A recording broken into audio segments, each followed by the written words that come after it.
Republican congressional brand has recovered from the debacle of the shutdown. Spitting on millions of Americans looking for work is as good a way as any to reverse that.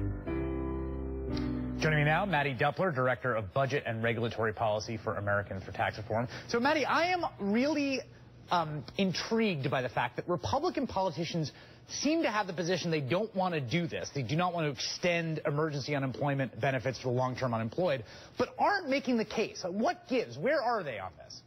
Well, I think that it's really difficult to say that it's just Republicans who don't want to do this. Listen, if Harry Reid really needed to get this bill done, he would have put it in the budget agreement in December. He would have had this on the floor months and months ago before they actually expired, right? I mean, we're now post. Stop right there. All right, Chris. Okay.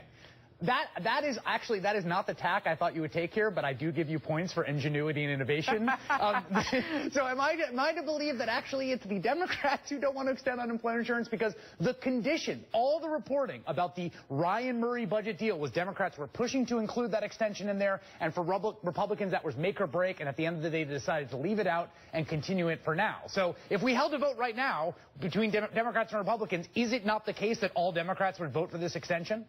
Well, they were supposed to hold the vote just a couple hours ago, and that got pulled until 10. So maybe you'll have your answer tomorrow when it does actually finally come to the Senate floor. But, you know, I will agree with you here, Chris. I do not think that Republicans are making a compelling case for why they don't like the Senate bill. And the Senate bill is not simply just an extension of unemployment insurance like we've been doing for the past several years. What it does is it kicks it out 3 months. Well, what's to say that 3 months from now anything is different? Now, my issue with the Senate bill is it doesn't do anything to actually help the long-term unemployed, which is really the critical issue when we're talking about the economic malaise that we're in right now. Stop right there again. So I will agree with you that kicking the can after 3 months, let's just extend it permanently. Let's actually put in benchmarks of unemployment rates, right, so that we don't have to keep doing this. Totally agree with you. Instead of just having to do this every 3 months on an emergency basis, let's say that if we have unemployment at a certain level, if we have the long-term unemployed at a certain level, it just renews automatically. That would be great. But my question to you is there seems to be some confusion on the right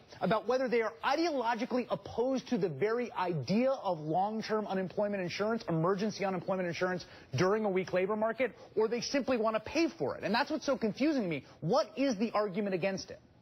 Well, I think that you're right. We haven't had an actual process where we've brought the bill to the floor and been able to see why Republicans don't want to vote on the Senate bill. If we had an open amendment process and we had Republicans and Democrats who would come to the floor and offer their ideas to fix this bill, we would have a much clearer picture as to why it is that we've got two sides fighting over unemployment insurance. Because I think you're right. I don't think the question is, you know, should we not have any kind of insurance for people who lose their jobs? Of course not. But what we're doing right now is we're looking at a long-term unemployment projection that is very, very bad. It's not even just that it's bad for these 3 months, that it's bad just for this year. It doesn't get better in the out years either. So to say that we should continue to do the same program, continue the same program that we've had that has not really netted any new employment or has done anything to help people, like I said, especially those long-term unemployed workers, that's the real issue. We need to be talking about reforming the system. That sentence there, I think that's the key. That sentence there has not done anything to help people. I think you will find, if you were to go and interview people who have been long-term unemployed, they would say the benefits have helped them. Now, has it gotten them a job? No. Do all these people want jobs? Yes, precisely. And in fact, that's exactly why I think so many people took offense to Rand Paul's suggestion that these people have been lured into indolence by the state giving them these benefits. But yeah, they do matter for these folks, right? I mean, we are agreed that having your benefits on day one and not having them on day two, your life is much worse off on day two. And there are 1.3 million people in this country right now who are dealing with that completely undeserved misery.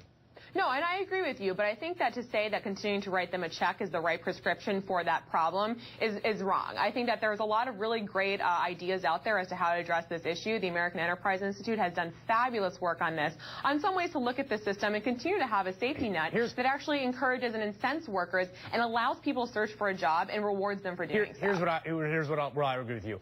It is necessary to continue these benefits for these folks. It is not sufficient for getting them back to work, which I think is the goal that we all share. Mattie Duppler for Americans for Tax Reform, thank you so much tonight. Thanks, all right, Chris. joining me now, Senator